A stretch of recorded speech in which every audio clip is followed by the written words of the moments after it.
When Emily Johnson pushed open the bedroom door, the entire world fell silent. Two figures were starkly visible under the moonlight. The man's muscular back covered in scratches. The woman's voice cutting off abruptly. John Williams. John turned sharply. His handsome face instantly pale as paper. Emily. Let me explain. Emily stood quietly at the doorway, still holding the hangover remedy she had just brought from the kitchen. Tonight. He had said he drank too much at a business dinner, and she worried about his stomach. So she had simmered it for 2 hours. Now. It seemed utterly ridiculous. The woman on the bed frantically pulled up the covers to hide herself, revealing a delicate face, Lily Brown, John's personal assistant and her childhood best friend. Sis. Lily bit her lip, tears welling in her eyes. I'm sorry. We didn't mean to. Didn't mean to.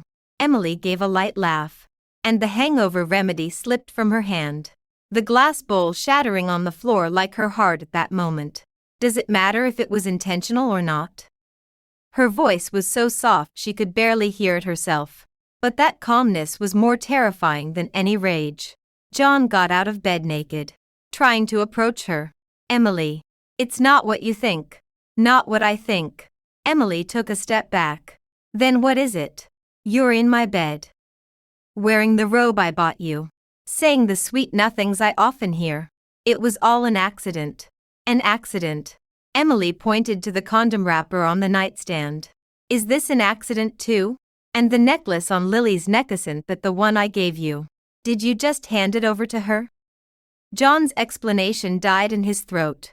That necklace was designed by Emily herself, the only one in the world. It was engraved with the initials of her and John, meant to be a gift for him at tomorrow's engagement party. Now it hung around Lily's neck. Emily. Listen to me. Lily sat up wrapped in the blanket. John and I are truly in love. We've been together since college. Your engagement is just a business alliance. John has always loved me. Shut up. John snapped sharply. But it was too late. Emily heard it clearly. Together since college, that was 7 years ago. And her engagement to John was also 7 years ago. Meaning, at the same time they got engaged, John was already entangled with Lily. 7 years. Emily's voice grew even calmer. For 7 years. I thought I was the fiancé, but it turns out I was always the other woman. Emily. Emily waved a hand, stopping him from continuing. I'm tired. You two carry on. Remember to change the sheets. The maid will clean up tomorrow. With that, she turned and left, closing the door as lightly as a feather. In the hallway, Emily leaned against the wall for a long time. She didn't cry or have a hysterical outburst. She just felt exhausted, so tired she wanted to sleep for a very long time. Her phone vibrated. A message from John. Emily. Tomorrow's engagement party will go on as scheduled. I'll explain everything. Explain. Emily deleted the message and blocked John's number. Some things didn't need explaining. She walked to the study, opened her computer, and began reviewing all the records of John and Lily over the years. Since it was time to end it, she would end it cleanly and thoroughly. The next morning, when Emily appeared in the Johnson Group's boardroom, all the executives present were stunned. She wore a sleek black pantsuit, her long hair pulled into a neat low bun, her makeup flawless but radiating an icy aloofness. Emily, what are you doing here? Isn't today your engagement party? Mr. Johnson frowned. Let John handle such trivial matters. Emily sat down beside the head seat and opened the folder before her without expression. Dad. The engagement party is cancelled. What? Mr. Johnson gasped. What happened? Emily pushed a stack of photos toward him. See for yourself. The photos, taken last night, showed John and Lily in bed, their intimate scenes captured clearly. Mr. Johnson's face instantly turned livid. That bastard. I'll kill him. Don't. Emily stopped her father from storming out. Killing him would be too easy. She stood up and looked at all the directors present. Gentlemen, I'm here today to announce a few things. First, my engagement to John Williams is officially terminated. Second, starting from today, John Williams will no longer hold any position in the Johnson Group. Third, all the shares and assets under John Williams' name will be taken back. The meeting room fell into complete silence. Emily, are you sure you want to do this? Uncle Johnson, Ming Yuan, asked with some concern. The Williams family has quite an influence in the business world. Tearing up the relationship like this may not be beneficial to us. Emily Johnson sneered. Influence. Uncle, do you know how much money John has transferred from the company to Lily over the years? She turned on the projector, and a series of data appeared on the screen. 80 million. That's the total amount of money he transferred to Lily in various names. It includes the properties, vehicles, jewelry he bought for her, and the investment in her studio. The faces of the directors present all changed. 80 million is no small amount. And this, Emily continued to show. He used his position to secretly transfer the company's core customer resources to benefit Lily's studio, causing a loss of about 200 million to the company. Old Mr. Johnson was so angry that he trembled all over. This brute. I was really blind back then. So, do you still think my decision is wrong? Everyone. Emily looked around at everyone. John has been suspected of duty encroachment and commercial fraud. I will hand over all the evidence to the judicial authorities. Just then, the door of the meeting room was pushed open. John rushed in, followed by several security guards. Emily, what are you doing? He looked angry. These are all slurs. Emily didn't even look at him and said to the security guards, throw him out. He's not allowed to step into the Johnson Group ever again. Emily. John struggled to get closer. You can't treat me like this. We're getting married soon. Married. Emily finally looked at him squarely. To Lily. John was stunned. I went to the Civil Affairs Bureau last night. Emily's voice was terrifyingly calm. You and Lily got married 3 months ago. And I, your fiancé, have been kept in the dark until now. The whole room was in an uproar. Even old Mr. Johnson was shocked. John, you're already married. John's face turned as pale as paper. Emily, I can explain. No need to explain. Emily stood up and looked down at him. Security guards. Throw him out. Emily Johnson. John was being dragged away and shouted hoarsely. You'll regret this. Without me, you're nothing. Emily curled her lips and smiled coldly. Really? Then let's wait and see. The news that John had been kicked out of the Johnson Group quickly spread throughout the business world. At 3 o'clock in the afternoon, Emily was dealing with documents in her office when her secretary knocked on the door and came in. Ms. Johnson. There are many reporters outside. And John's mother is also here. Emily didn't even raise her head. Tell the reporters to wait. As for Mrs. Williams, she paused. Please let her in. Soon. A well-maintained middle-aged woman walked in. Mrs. Williams looked ugly, with anger in her eyes. Emily, what are you doing? Mrs. Williams came in and started to blame. John is, after all, your fiancé. How can you treat him like this? Emily put down the documents in her hand and looked up at her. Aunt Williams.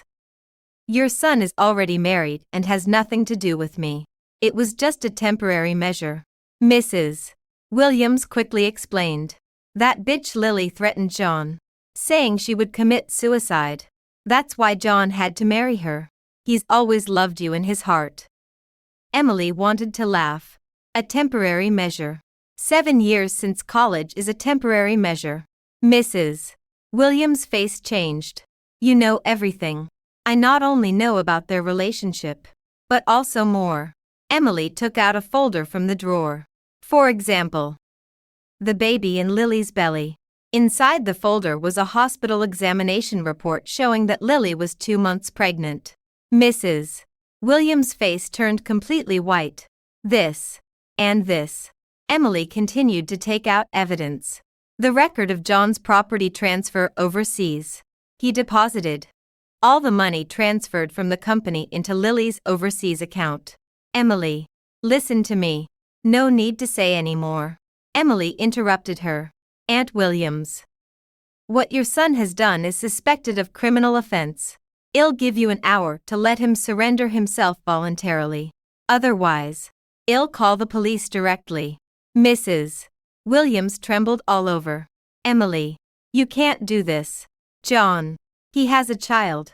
A child. Emily sneered. You mean the one in Lily's belly? Don't worry. I won't do anything to a pregnant woman. But John must pay the price for his actions. Just then, the door of the office was pushed open again. A tall figure walked in. The man was wearing a dark suit with deep and three-dimensional features, exuding a powerful aura. Mr. Miller. Emily was a little surprised. The person who came was James Miller, the president of the Miller Group and the biggest competitor of the Johnson Group. James glanced at Mrs. Williams and said lightly, Mrs. Williams, it's time to leave. Mrs. Williams gritted her teeth and glared at Emily viciously. Emily, you'll regret this. After saying that, she slammed the door and left. In the office, only Emily and James were left. What can I do for you, Mr. Miller? Emily put away the documents and spoke in a businesslike tone. James walked to her desk and placed a contract on it. A cooperation agreement. Emily frowned. What do you mean? I heard you broke off the engagement with John. James sat down. Well, I want to cooperate with you. Cooperate on what? Acquire the Williams Group. Emily's pupils shrank slightly. You want to acquire the Williams Group. John transferred assets using his position. The Williams Group's capital chain has problems now, James said calmly. All I need to do is give them a push. Emily was silent for a moment and then asked, Why do you want to help me? James looked at her. And something flashed in his eyes. Because I hate betrayers. This answer surprised Emily. Have you also been betrayed, Mr. Miller? James didn't answer this question. He just said, Do you want to cooperate? Emily looked at the contract, struggling in her heart. She knew very well what it meant to cooperate with James. Once it started, there would be no turning back. But thinking of John and Lily, and the 7 years of deception and betrayal, the anger in her heart flared up again. Okay. She picked up a pen and signed her name on the contract. Let's cooperate. A faint smile curved James' lips. A wise choice. That night after signing the cooperation agreement, Emily sat alone in the Johnson family's garden. The moon was full, just like the night 7 years ago when she first met John. At that time, she had just returned from studying abroad and met the gentle and elegant John at a charity dinner. He said her smile was beautiful, like an angel's. Now thinking about it, it was really ridiculous. Her phone rang. It was an unknown number. Ms. Johnson, this is Lily. Emily didn't hang up and quietly waited for her to speak. I know you hate me, but I hope you can listen to me. Lily's voice was small and tearful. John and I truly love each other. So, Emily interrupted her. What do you want to say? I hope you can let John go. Lily sobbed. What he did was all for me. I forced him. If you want to hate, just hate me. Don't involve him. Emily wanted to laugh. Lily, do you think he'll believe your words? What I said is true. Lily said hurriedly. John actually always had you in his heart. He was with me because I threatened him. Enough. Emily said coldly. Lily, don't treat me like a fool. If John really loved me, he wouldn't have been entangled with you for 7 years. And he wouldn't have betrayed me and used me at the same time. But, no buts. Emily stood up. Lily, enjoy your love well. I hope you can still love John when he has nothing. After saying that, she hung up the phone. Early the next morning, as soon as Emily arrived at the company, she found many reporters gathered downstairs. Ms. Johnson. What's the real reason for your breakup with Mr. Williams? There's a rumor that Mr. Williams fell in love with someone else. Is it true? Ms. Johnson. How do you plan to deal with the counterattack of the Williams group? Emily walked through the crowd expressionlessly and got into the elevator. When she reached her office, the secretary immediately reported, Ms. Johnson, the Williams group has issued a statement saying that you slandered them maliciously and are ready to sue you. Emily sneered. Sue me. Do they have any evidence? Also, Mr. Miller is waiting for you downstairs. Emily nodded. Let him come up. Soon. James walked into the office. He seemed to be in a good mood today. With a faint smile on his lips. It seems that the Williams group can't sit still anymore. He placed a document on the desk. This is the internal financial report of the Williams group. Take a look. Emily opened the document. The more she read, the uglier her face became. The capital gap of the Williams group was larger than she expected. If they couldn't inject funds in time, it was very likely to face bankruptcy. Did John Williams transfer far more than $80 million? He's clever. Moving the money through multiple overseas accounts, totaling around $300 million. James Miller said calmly. All that cash is now in Lily Brown's Swiss bank account. Emily Johnson clenched her fists.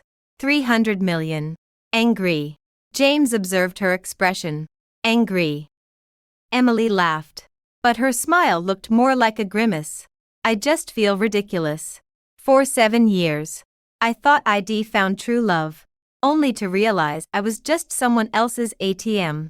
James was silent for a moment, then said, Emily Johnson. What's past is past. Now you need to focus on the future. Future. Emily looked out the window. James, if you ever discovered your whole life was a joke, what would you do? Start over. James replied softly. Destroy the old and build something new. That answer made Emily turn her head. She looked at James and saw the same thing in his eyes, pain and anger buried deep beneath a surface of icy calm. James, you've been betrayed too, haven't you? James didn't answer. Just stood up. The takeover plan is already in motion. Williams Group's stock price will plummet today. Are you ready? Emily also rose. I'm ready. She walked to the floor-to-ceiling window, gazing down at the bustling crowd below. John Williams. Lily Brown. I'll repay the pain you gave me tenfold. After the stock market opened, Williams Group's share price indeed plunged. Emily sat in her office, watching the red numbers on the screen. But she didn't feel the satisfaction she'd expected. Instead, a hollow emptiness washed over her. As if she'd lost something vital. Emily, John Williams is here. The secretary's voice came through the intercom. Emily smirked. Let him in. Soon, John appeared at the office door. In just 2 days. Head grown gaunt and weary. His suit was wrinkled. His chin unshaven. And had lost all traces of his former polished self. Emily, do you have to be so ruthless? John walked up to her, exhaustion in his eyes. Even if I wronged you. We had 7 years together. Together. Emily looked up at him. John Williams. Tell me, was there ever a moment in those 7 years when you were truly sincere with me? John opened his mouth but couldn't speak. Guess not. Emily shook her head in disappointment. In that case, what gives you the right to talk about feelings? Emily, I admit I messed up. John suddenly knelt. But the company has so many employees who are innocent. You can't destroy their livelihoods just because you hate me. Emily stared at the man on his knees, her heart unmoved. This person had once been the love of her life. Now he knelt before her, pleading for another woman. John Williams. You're kneeling to the wrong person, Emily said coldly. You should be kneeling to Lily Brown, begging her to return the stolen funds. Lily's pregnant, she can't handle stress, so I should handle it instead. Emily stood, looking down at him. John, do you know what I dreamed about last night? John stared blankly at her. I dreamed of our wedding. I waited all day in my wedding dress. But you never showed up. Later, I found out you'd run off with Lily Brown. Emily's voice was quiet, but each word cut like a knife. When I woke up, my pillow was soaked. John paled. Emily, you know, I've had that dream over and over. For 3 years now. Emily crouched down to eye level with him. Now I understand it wasn't a dream. It was a premonition. She reached out and gently stroked his cheek. A touch as tender as a lover's. But the coldness in her eyes made him shiver. John Williams. Since you chose betrayal, you must face the consequences. Emily withdrew her hand. As for Williams Group's employees, I'll arrange for them to join other companies. But you. She paused. A cruel smile curling her lips. You'll end up with nothing. John trembled. Emily, you've changed. Yes, I've changed. Emily stood. Thanks to you and Lily Brown. I've seen the world for what it really is. Just then, the office door opened, and James walked in. He glanced at John kneeling on the floor and frowned. Emily. Finished talking. Finished. Emily didn't even look at John. Security. Escort him out. John was hauled up by the guards, shouting as he left. Emily Johnson. You'll regret this. Lily won't let you get away with it. When only Emily and James remained in the office, James spoke. The takeover succeeded. We now control 60% of Williams Group's shares. Emily nodded. Then asked. James. What's next? Restructure. James answered succinctly. Keep the valuable assets and employees. Liquidate the rest. Where is John Williams? He's suspected of embezzlement in his position, and the Procuratorate has launched an investigation. James Miller paused. Emily, are you sure you want to go this far? Emily Johnson was silent for a long time and then said, Mr. Miller, you once said that we need to destroy the old to build the new. So what are you going to build? Emily walked to the floor-to-ceiling window and looked at the bustling traffic outside. A world without betrayal. James looked at her back, and a complex look flashed across his eyes. He walked to her side and stood shoulder to shoulder with her. Emily, do you know that sometimes the scariest thing isn't others' betrayal, but one's own change? Emily turned to look at him. What do you mean by that? Mr. Miller. Nothing. James averted his gaze. I just think you're a lot like me now. Like what? Like an Avenger. 3 days later, the Williams Group officially announced its bankruptcy and reorganization. As soon as the news came out, the entire business community was shaken. Emily sat in her new office, watching the financial news on TV. On the screen, a reporter was interviewing a former employee of the Williams Group. I've worked at the Williams Group for 10 years. I never thought it would end like this. It's all John's fault. He transferred all the company's money, leaving us all unemployed. Ms. Emily is very kind. She promised to help us find new jobs. Watching these interviews, Emily felt a complex mix of emotions. She had won, but why couldn't she feel the joy of victory? Ms. Emily, Lily Brown is here. The secretary's voice interrupted her thoughts. Emily raised her eyebrows. Let her in. When Lily walked into the office, Emily could hardly recognize her.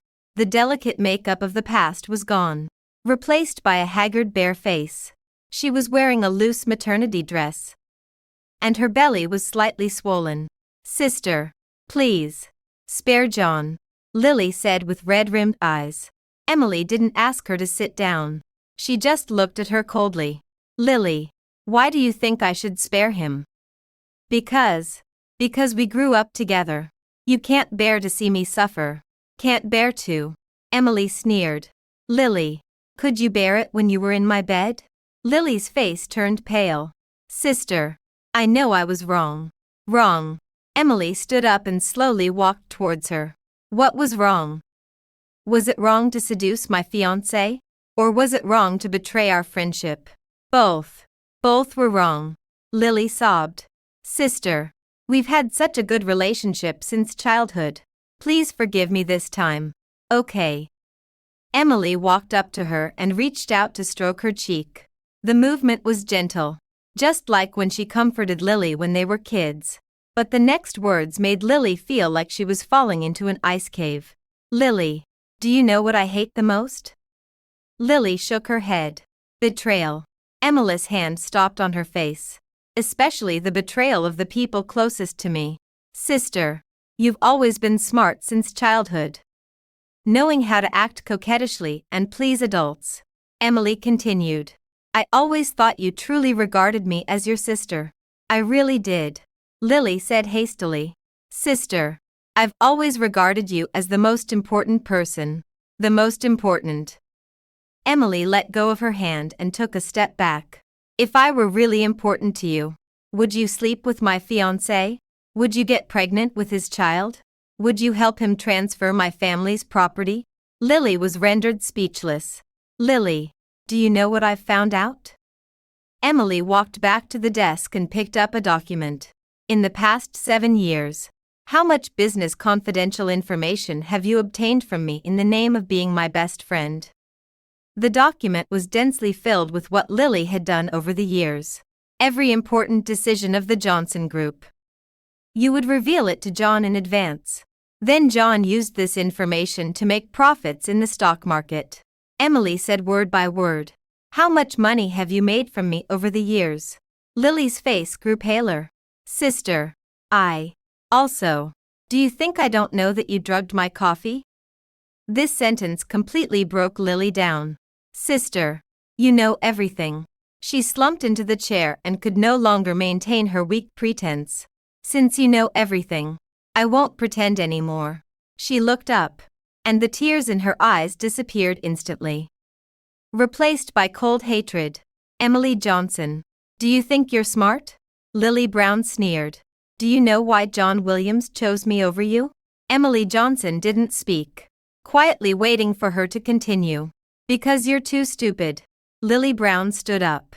For 7 years, you've been like a fool, manipulated by us at our whim. John Williams never loved you, always loved me. Do you think you've won? She pointed at Emily Johnson, her voice sharp. Emily Johnson, you'll always be a loser. Even if you destroyed the Williams family. Even if you sent John to prison. The one he loves in his heart is still me. After hearing her words, Emily actually laughed. Lily Brown, you're right. I really was stupid. She walked to the floor-to-ceiling window. But now, I'm not stupid anymore. What do you want? Lily asked warily. Emily turned to look at her, the coldness in her eyes making Lily shiver. I want you to admit everything you've done to me over these 7 years. Impossible. Then wait for the show. Emily pressed a button on the desk. Security. Escort the guest out. As Lily was dragged away by security, she was still cursing. Emily Johnson, you bitch. I hope you die a horrible death. When the office quieted down, Emily realized her hands were trembling. Not from anger, but from disappointment. Utter disappointment. Late at night, Emily sat alone in the office working overtime. She had barely rested properly these days, throwing herself into acquisition and restructuring tasks. Only when busy could she avoid overthinking. A knock sounded at the door. Emily thought it was the janitor and said without looking up, "Come in." Still working. The familiar voice made her lift her head. James Miller stood at the door, holding 2 cups of coffee. James, why are you still at the company so late? Emily was surprised. Same as you. Overtime. James Miller walked in, placing 1 cup of coffee in front of her. Looks like you need this. Emily took the coffee, the warmth relaxing her stiff body slightly. Thank you. James sat across from her, studying her haggard face. Did Lily come to see you today? How did you know? She was crying hysterically when she left. The whole building heard it. James said calmly. What did she say? Emily gave a bitter laugh.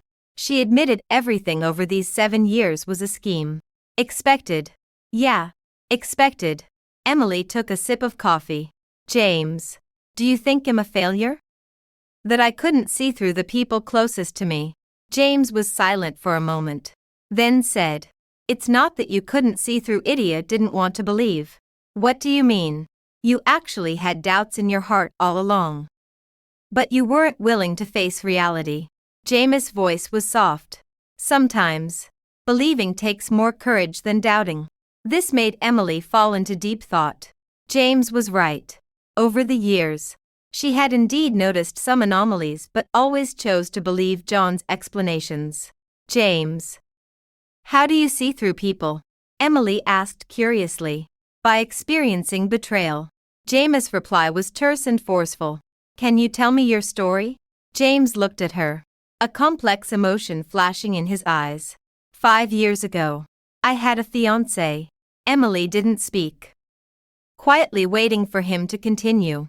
"She was beautiful. Kind at least on the surface." James' voice held no emotion.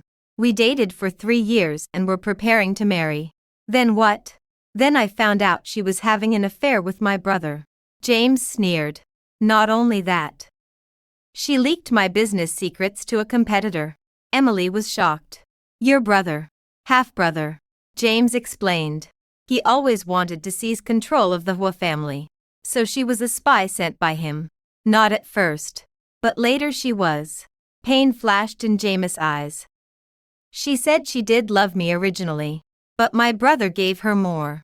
Emily felt a surge of shared pain. "What happened then?" "I destroyed them." James' voice was terrifyingly calm. "My brother is in prison now. And she died. Dead." Emily Johnson exclaimed in surprise. "A car accident." James Miller didn't elaborate. It was the same night her betrayal was exposed. A long silence fell over the office. Emily finally understood why there was always a coldness in James' eyes and why he was willing to help her get revenge on John Williams. They were the same kind of people, both betrayed by the ones they trusted the most. "So, you chose revenge?" Emily asked softly. "Revenge." James looked at her. "Emily, do you think what I'm doing now is revenge? Isn't it? I'm just cleaning up the trash." James stood up. "Just like what you're doing now." He walked to the floor-to-ceiling window and looked at the night view outside. "Emily, has anyone ever told you that revenge comes at a price?" "What price?" "You'll become someone else." James turned to look at her. "Someone you don't even recognize." Emily fell silent. In the past few days, she had indeed felt the change in herself. She had become cold, heartless, and, like James. "Mr. Miller, do you regret it?" "Regret what?" "Regretting becoming who you are now." James thought for a long time and then shook his head. "No. At least no one can hurt me now." He sat back down and looked at Emily. "But you're different." "How am I different?" "You still have a choice," James said seriously. "Emily, stop while you can. John has received his due punishment. And Lily has lost everything. If you keep going, you'll only get hurt." Emily looked at him, a look of confusion flashing across her eyes. "But I don't know what else I can do besides revenge." "Start over." James reached out his hand. "With me." Emily stared at James' outstretched hand. Her heart filled with mixed emotions. "Mr. Miller, what do you mean?" James' hand still hung in the air. "Emily, I think we're a good match." "A good match?" Emily forced a smile. "Two people who have been betrayed are called a good match. At least we won't hurt each other," James said softly. "Moreover, we understand each other's pain." Emily didn't reach out. Instead, she stood up and walked to the window. "Mr. Miller, are you pitying me or looking for a partner?" "Neither." James followed her. "Emily, I rarely take an interest in people. But you're different." "How am I different?" "You have something I don't." James stood beside her. "Kindness." "Kindness." Emily laughed self-deprecatingly. "Mr. Miller, you've misjudged me. I'm not kind at all now." "Really?" James turned to face her. "If you were really not kind, all the employees of Williams' company would be unemployed by now, instead of being arranged in other companies by you. That's just. Moreover, When you took action against Lily, you still considered that she was pregnant. James interrupted her. Emily, evil people don't have such concerns. Emily fell silent. James was right. She really hadn't gone too far. Mr. Miller, I need time to think. I can wait. James nodded. But now, there's something you need to decide. What is it? James took out his phone and played a recording. In the recording, John and Lily were having a conversation. Lily, Emily won't let it go. We have to strike first. John said. What do you want to do? Ruined her reputation. I have some of her old photos in my hand, which can be used to threaten her. John, isn't this too much? Too much. She's pushed me to this point. I don't care about that. The recording ended here. Emily's face instantly turned ashen. They still want to fight back. It seems so. James Miller put away his phone. Emily, what are you going to do? Emily Johnson gave a cold laugh. Since they refused to repent, don't blame me for being merciless. She walked back to her desk, picked up the phone, and dialed a number. Attorney Lee. It's me. I need you to do something for me. Watching the rekindled anger in Emily's eyes, James shook his head silently. It seemed that she had still chosen the path of revenge. Early the next morning, major media outlets simultaneously broke some shocking news. Shocking. The former president of the Williams Group is suspected of fraud, with the amount reaching up to $300 million. The revelation of the illicit love affair between John Williams and his assistant, Lily Brown. 7 years of deception. The fiancé of the Johnson family's daughter was actually already married. As soon as the news came out, the whole city was in an uproar. Emily was sitting in her office, watching the news reports on TV, but she didn't feel the expected sense of satisfaction. Instead, she felt a deep sense of exhaustion. Ms. Johnson, John Williams' attorney is here. The secretary reported. Let him in. Soon, a middle-aged man walked into the office. Ms. Johnson. Im Wong Ming, John Williams' attorney. The man handed over his business card. Mr. Williams hopes to have a talk with you. About what? Emily didn't even lift her head. He's willing to voluntarily return all the transferred funds in exchange for your forgiveness. Forgiveness. Emily sneered.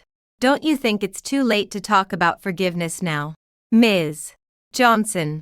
Mr. Williams said he can make a public apology and admit his mistakes. Let him come and tell me in person. Emily interrupted the attorney. If he's sincere. The attorney nodded and left. In the afternoon, John Williams appeared in Emily's office. Compared with a few days ago, he looked even more haggard. His eyes were bloodshot, and the stubble on his chin wasn't shaved clean. Emily, let's talk. John said hoarsely as he sat across from her. What do you want to talk about? Emily looked at him coldly. I'm willing to return all the money to you, including the funds transferred from the company over the years. John said. But I hope you can spare Lily. Spare her. Emily shook her head mockingly. John, even now, you're still thinking about her. She's carrying my child. So, Emily stood up. John, do you know what she said to me yesterday? John looked at her blankly. She said she's never regretted betraying me, and if given another chance, she'd do the same thing. Emily said coldly.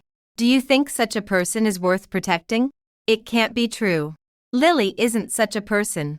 Not such a person. Emily took out a recorder and played what Lily had said yesterday. After listening to the recording, John's face completely changed. This isn't true, he murmured. Lily wouldn't say such things. Reality is always cruel, isn't it? Emily put away the recorder. John, you betrayed the person who truly loved you for a woman who doesn't love you at all. Is it worth it? John was silent for a long time, then forced a smile. Emily, if I say I regret it, will you believe me? No, Emily answered without hesitation. Because your regret came too late. A week later, John Williams was officially arrested on charges of duty encroachment and contract fraud. Lily Brown was also listed as an accomplice. But because she was pregnant, she was allowed temporary release outside prison. Emily was standing at the courthouse door, watching John being escorted onto the police car. There was no joy of victory in her heart, only a deep sense of emptiness. It's over. James appeared beside her. Yeah, it's over. Emily nodded. But why do I not feel happy at all? Because revenge never brings real happiness. James looked at her haggard profile. Emily, it's time for you to rest. Rest. Emily forced a smile. Mr. Miller, I don't know what else I can do except work now. Then start with getting a good night's sleep. James took her hand. Come on. I'll take you home. Emily didn't pull her hand away and let him lead her away. Back at the Johnson family home, Emily sat in the living room in a daze. This house was so big that it made people feel lonely. Emily Johnson, would you like something to eat? The maid asked with concern. No. I just want to be alone for a while. After the maid withdrew, only Emily Johnson remained in the vast living room. She recalled how, as a child, this place was always filled with laughter and joy. Her father was still young. Her mother was still alive. And Lily Brown often came to play at their home. Now, thinking back, how many of those beautiful memories were real, and how many were Lily's disguise? Her phone rang. It was James Miller's call. Are you asleep? No. Emily replied softly. What are you thinking about? I'm thinking that if I hadn't trusted them so much back then, maybe things wouldn't have turned out like this today. There was silence on the other end for a moment. Then James said, Emily, the past can't be changed. What you need to focus on now is the future. The future. Emily gazed out at the night sky through the window. James, where is my future? It's in your own hands. James replied gently. Emily, you're still young, and there are so many possibilities ahead. But I'm tired. Emily closed her eyes. I'm really exhausted. Then rest. James said. Tomorrow, I'll take you somewhere. Where? You'll find out when we get there. The next day, James drove to pick up Emily. The car left the city and headed towards the suburbs. Where are we going? Emily asked curiously. Someplace where you can temporarily forget your worries. James focused on driving. You'll like it. The car finally stopped by a lake. The water was crystal clear, surrounded by green mountains and trees, with air so fresh it lifted the spirits. It's so beautiful here. Emily took a deep breath after getting out of the car. This is a place I used to come to often as a child. James walked over to her. Whenever I felt down, I'd sit here. They strolled slowly along the lakeside path, and Emily felt the weight in her heart gradually easing. James, thank you, she said sincerely. For what? For always being there for me. Emily stopped walking and looked at him. Without you, I don't know how I would have gotten through this time. James also stopped, meeting her gaze. Emily, I told you. I can wait for you. Wait for what? For you to emerge from the shadows and start anew. James extended his hand. For you to be ready to accept a new relationship. Emily looked into his sincere eyes, warmth flooding her heart. But she shook her head. James, I'm not ready yet. I know. James withdrew his hand. So I'll keep waiting. They continued walking by the lake, chatting about light topics. Emily discovered that James was actually a very interesting person, knowledgeable, well-traveled, and surprisingly humorous. James, what did you study in college? Emily asked curiously. Psychology, James replied. Then I studied business management later. No wonder you understand people so well. Understanding people isn't always a good thing. James looked into the distance. Because you see too much of the dark side of human nature. Then why did you study it? Because I wanted to know why the closest people betray you. James smiled bitterly. Eventually, I realized betrayal doesn't need a reason, just an incentive. Emily fell silent. She thought of John Williams and Lily. Didn't they betray her for the same reason? James, do you think pure love still exists in this world? She asked. James pondered for a long time before saying, I don't know. But I believe there are still things worth trusting. Like what? Like. James looked at her. Like us. Right now. After returning to the city, Emily's mood had indeed improved. She resumed her work, handling various matters after the acquisition. But the peaceful life was soon shattered. That morning, Emily Johnson was in a meeting when the secretary rushed in. Emily, something happened. What is it? Emily frowned. Lily Brown. She's dead. The meeting room fell silent. Emily was too shocked to speak. What did you say? Lily jumped from the hospital rooftop last night, the secretary said tremblingly. Reportedly because she couldn't bear the pressure of public opinion. Emily turned pale. What about the child? It's gone too. Emily felt dizzy, almost falling off her chair. Lily was dead. That girl who grew up with her since childhood, the one who was once as close as a sister, was just gone like that. Emily, are you okay? The secretary asked with concern. I'm fine. Emily struggled to sit up. Cancel the meeting. Everyone out. When only she was left in the room, Emily finally lost control, collapsing onto the table and sobbing. She had thought she no longer cared about Lily, but upon hearing the news of her death, what surged in her heart wasn't satisfaction but immense pain. Beautiful childhood memories flashed through her mind one by one, Lily's sweet smile seeming still before her eyes. Her phone rang. It was James Miller calling. Did you hear? His voice was heavy. Yeah, Emily choked out in reply. How are you feeling now? I don't know. Emily cried too hard to speak. James, am I a monster? She's dead. I should be happy, but You're crying. James' tone softened considerably. I can't help it.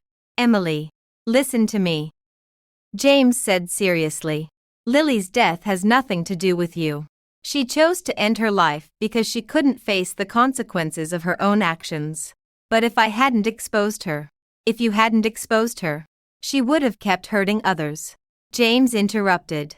Emily, you did nothing wrong. But Emily still couldn't forgive herself. She remembered Lily's desperate eyes when she last came to her, and the child in her belly. That night, Emily couldn't sleep. She paced back and forth at home, Lily's image flashing through her mind. Finally, she grabbed her car keys and drove to the hospital where Lily jumped. The area below the hospital had been cleaned up, showing no trace. But Emily knew that right there, a life had ended. Lily, she murmured, tears welling up again. Emily. A familiar voice made her turn around. John Williams had appeared behind her without her noticing.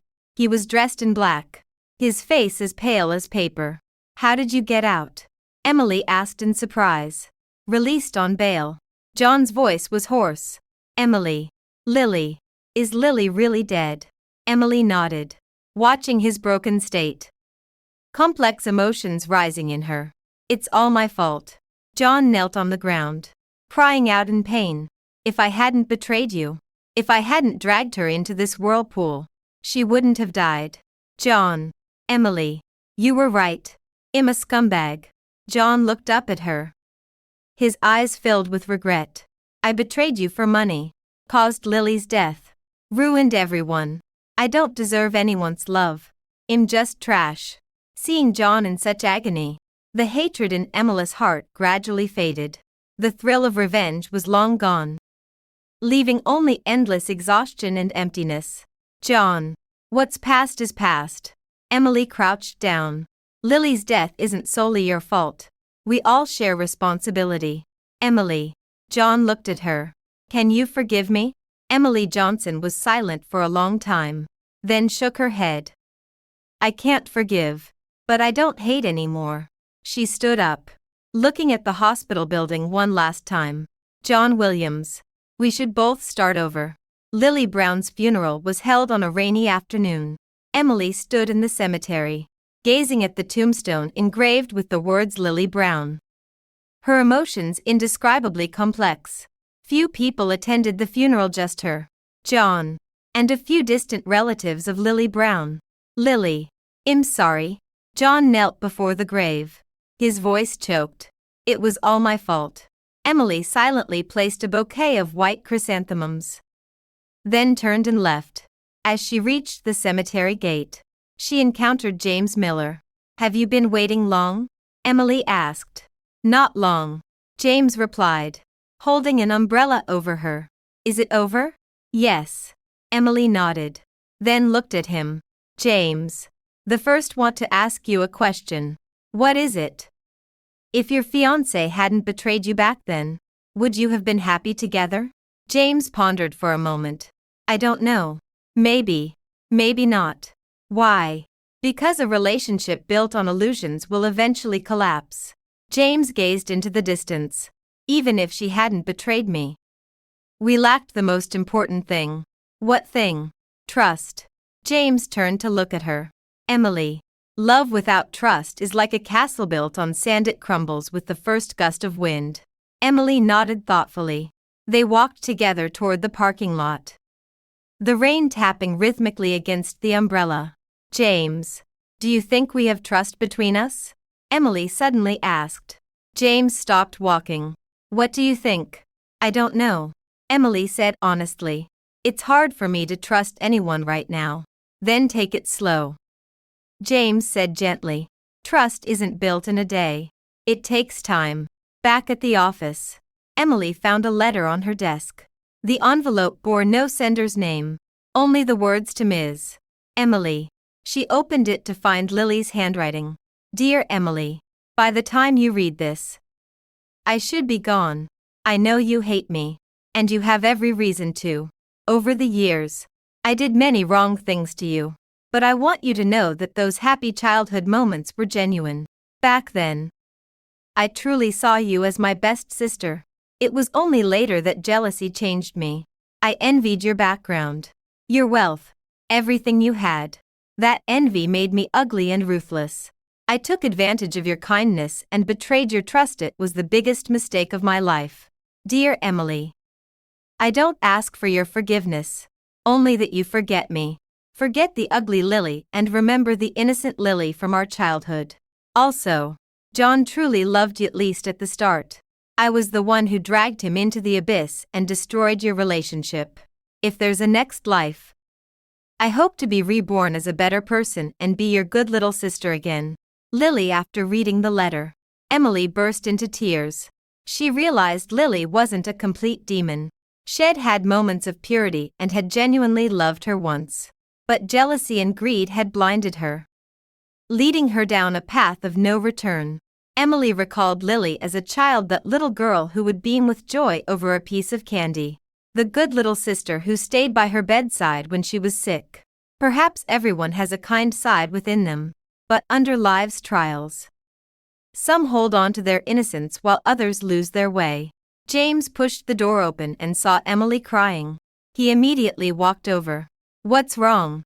He asked with concern. Emily handed him the letter. After reading it, James remained silent for a long time. Emily, how are you feeling now? He asked softly. I feel exhausted, Emily said, wiping away her tears. James, the first want to leave for a while. Where to? I don't know. Anywhere will do. Emily looked out the window. I want to go somewhere no one knows me and start fresh. James nodded. I'll go with you. No need. I'm not speaking as a boyfriend, James Miller said seriously. I'm speaking as a friend. Emily Johnson. What you need right now isn't solitude, but companionship. Emily looked into his sincere eyes, and a warm feeling surged in her heart. All right. She nodded. But I get to choose the place. No problem. A month later, Emily and James appeared in a seaside town, far from the hustle and bustle of the city. It had friendly locals and beautiful scenery. They rented a small cottage by the sea, watching the sunrise and sunset every day, listening to the sound of the waves, living a simple and peaceful life. Emily, You look much better, James said, sitting on the beach, watching Emily stroll along the shore. Indeed, the month of rest had helped Emily recover a lot. Her complexion became rosy, and her eyes regained their sparkle. Really? Emily walked back and sat down beside him. I feel much better too. So, have you thought about what you want to do in the future? James asked. Emily gazed at the distant horizon. I want to start over. Completely start over. What do you mean? I want to hand over the Johnson Group to my father to manage, and then start my own business, Emily said, her eyes shining with long-lost enthusiasm. I want to do something truly meaningful. Like what? Charity work, Emily said earnestly. Helping those in need.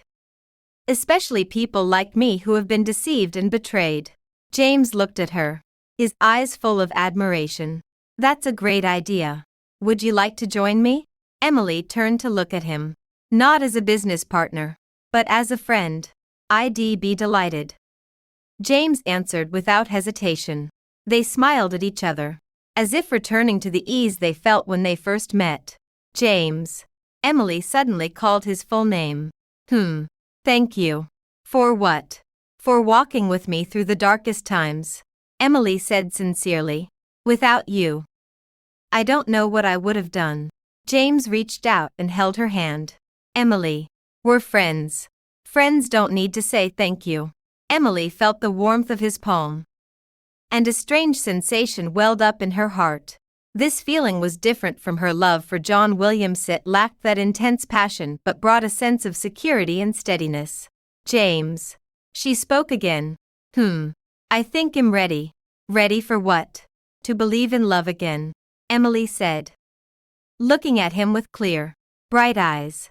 To believe that someone will love me sincerely, without expecting anything in return. James' heart raced. Emily, I know you've been waiting for me. Emily interrupted him. Now, I want to tell you. You don't have to wait anymore.